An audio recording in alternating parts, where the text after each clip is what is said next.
Je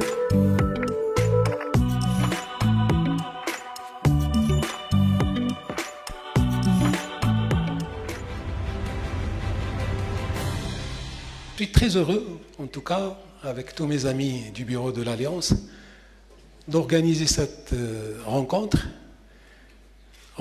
que nous organisons après 30 mois pratiquement d'absence physique de l'Alliance, mais l'Alliance a été constamment présente, notamment pendant la période de la pandémie, par ses productions, par sa force de proposition.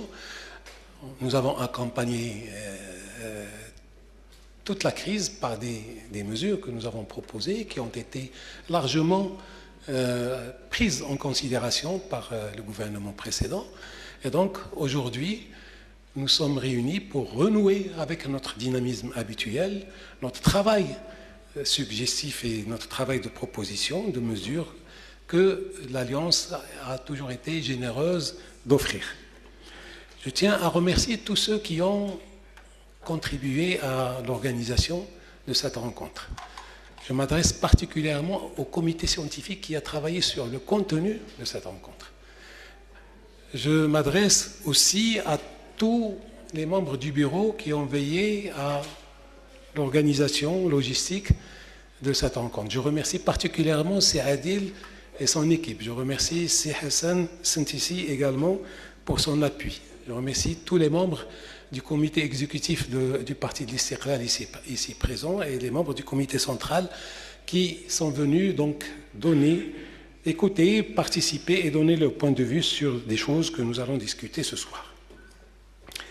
Merci Fatiha pour l'appui habituel que tu as apporté à l'organisation de cette rencontre.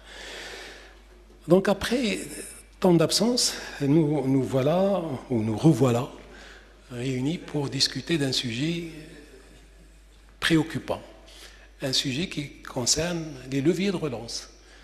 Dans une phase où nous connaissons une espèce de stagflation, donc on ne le veut pas, il y a une inflation abyssale, il y a une croissance qui est presque à zéro, on nous annonce 0,8 pour 2022, mais ça, c'est notre pays, on n'est pas les seuls. Il y a une récession mondiale. Il y a donc un ensemble de dimensions de la crise. Il y a bien sûr la crise en Ukraine, il y a la sortie de la crise, en tout cas j'espère que c'est une bonne sortie de la crise Covid-19. Il y a les changements climatiques et la sécheresse qui sévit et que nous subissons au niveau particulièrement de l'alimentation en eau. Il y a la dette, l'endettement des États, l'endettement des ménages, l'endettement des entreprises, conséquence toujours de cette crise. Mais il y a aussi d'importantes opportunités qui se profilent, qui sont aussi la résultante positive de toutes ces crises. Les capitaux européens commencent à bouger de l'Est vers l'Ouest. Des opportunités d'investissement s'offrent à nous pour les attirer. Hier, j'ai eu le plaisir d'assister à une présentation de notre ami, M. le ministre Riyad Mansour, les membres de l'Alliance, sur tous les projets qui ont été lancés pendant cette période de crise et qui vont commencer à donner leurs fruits, et d'autres qui sont à venir. Donc, quand on voit ça, quand on voit les orientations de Sa Majesté, dans son discours, dans le modèle développement, également ses derniers discours. Quand on voit le programme du gouvernement, et Monsieur le ministre va nous en parler aussi, donc il y a de quoi être optimiste. Mais l'idée aujourd'hui, c'est de dire que les leviers de croissance sont nombreux, qu'on n'a presque pas le choix, le loisir ou le plaisir de choisir.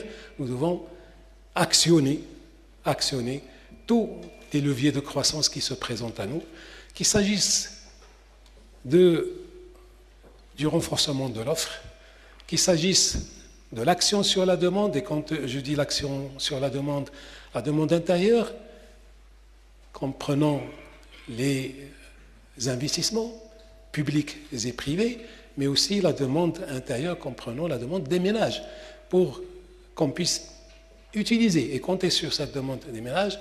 Il faut qu'on préserve et qu'on améliore leur pouvoir d'achat. Des propositions seront données dans ce sens dans la deuxième partie de cette rencontre.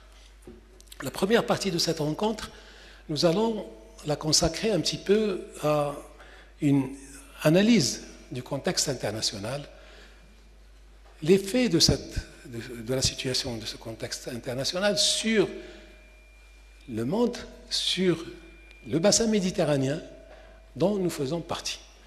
Monsieur le Président, ou le parlementaire, pardon, et secrétaire général de l'AEDC, par son expérience, par sa présence au niveau de l'Union européenne, par ses suggestions qu'il a faites justement dans ce sens, va enrichir un peu notre réflexion à ce niveau-là.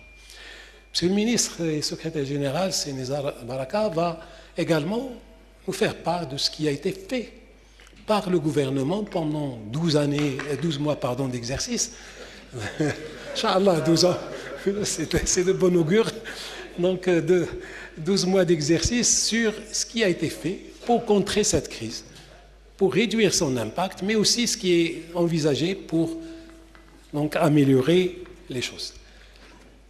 La deuxième partie de cette rencontre sera réservée à un débat, je dirais, des membres de l'Alliance et des amis de l'Alliance.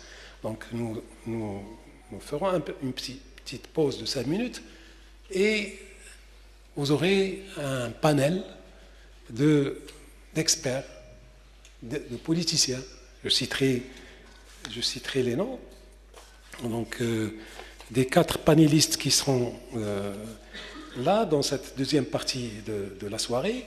Donc, c'est Madame Kenza Alaoui, qui est directrice générale de l'industrie au ministère de l'Industrie et du Commerce.